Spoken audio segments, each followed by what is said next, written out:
We have already seen that how charges behaves in an electric field. Now in this video we're going to know that how mutual electric fields interact with each other and creates a mutual force between two charges. So let's take an example here. Here we have a charge which is called a positive charge, right? And there's another charge that we used to call a negative charge, or maybe the positive, whatever the charge would be. And the distance between these two charges is r, right? Now we know that every charge has a region which is called what we call as electric field.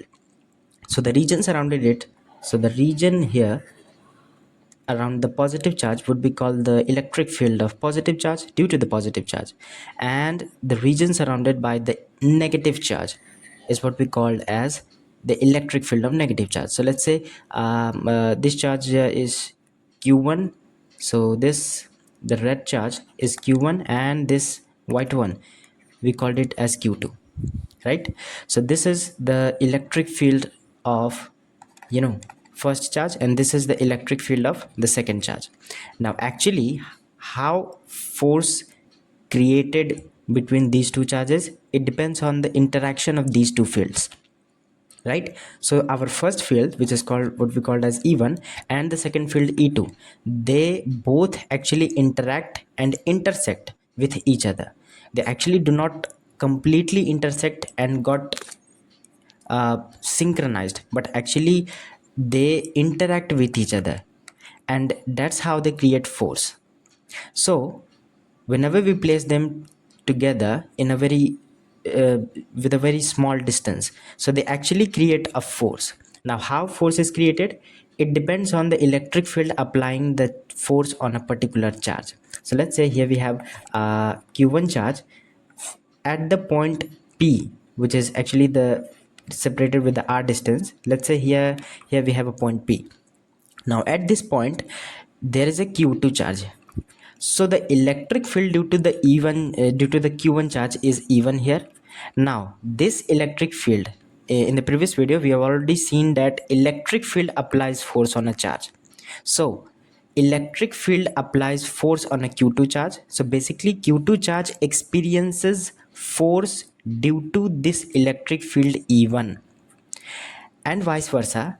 The second charge, this q2 charge, actually imposes its own electric field on q1 charge.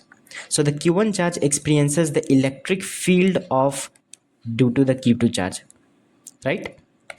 So both experiences electric field of each other, and that's how force is created here, and which is what we call as a Coulomb's law, the Coulombian force. So basically the force 1, we can write it here that the force 1 is just equal to, or maybe the force between these two charges are same, like due to the Coulomb's law. According to the Coulomb's law, we know that force is equal to the 1 by 4 pi epsilon naught q1 q2 over r square. Now this force is equal to charge times electric field. So this force F is equal to charge times electric field. Now which charge? So since the q2 charge is experiencing q2 charge is experiencing the electric field of q1 charge, so that would be q2, right? Or we can also write it as the E1 here. So the first electric field here is basically equal to the force experienced by the second charge. Do you get this? Now in the same scenario, we can write q2 charge as the electric field, like we have the electric field of q2 charge here, and there's a r distance, and there's another point. We can say that this point is r, and at this point here q1 charge is placed, right? Now this q1 charge actually experiences the electric field due to the second charge. So the force applied on this charge, the q1 charge, is basically equal to the q1 times electric field of second charge. So this is the q2 charge, and the electric field due to the q2 charge is E2. Now this E2 is experienced by the first charge, which is called the q1. So we can also write it as the E1, the electric field due to the second charge is basically equal to the force experienced over first charge, force experienced by the first charge, right? So once again, so this is the electric field due to the second charge. So the force experienced by the first charge is what we called as the second electric field, which means the electric field due to the q2 charge, and the force experienced by the second charge is equal to the electric field due to the first charge. And that's how mutual electric field works and create force between these two charges, right? So we can also write and understand that how electric fields actually cancel out the experienced charge. Like when we consider first one, let's say here we have the first charge is imposing electric field on the second charge. So even here is equal to the force experienced by the q2 charge. Now which charge is experiencing the force? The q2 charge is experiencing the force due to the q1 charge. So here we have a q1, and our distance from distance of the point P is r. Now at this point P, q2 charge is placed, and this q2 charge is just experiencing the electric field, right? So this is experiencing electric field of first charge. So we can write the expression of force, the Coulombian force, as k q1 q2 over r square, and now we have to divide it with the q2.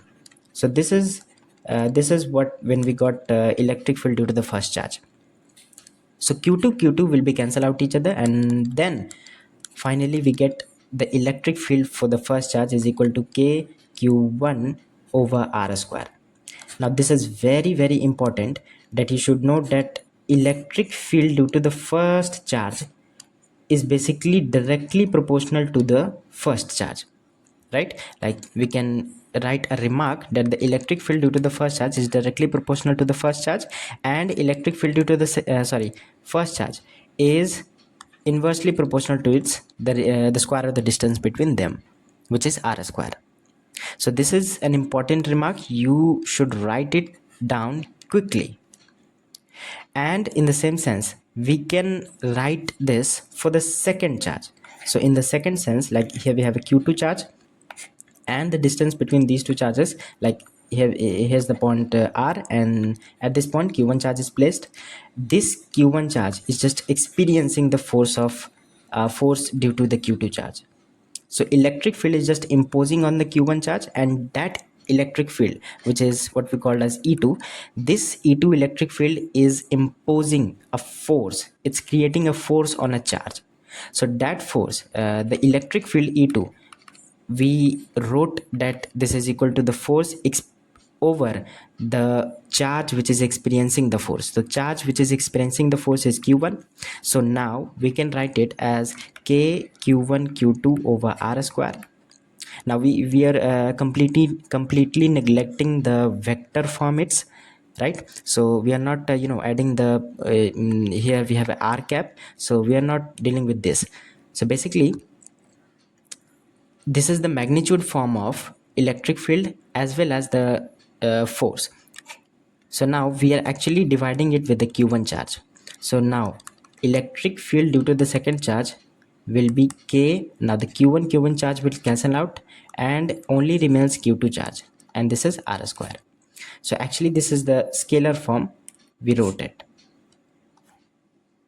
right? So now we can write a remark as well for this. So E2 is directly proportional to the Q2, and E2 is inversely proportional to the square of the distance between them. So this is r square, 1 over r square.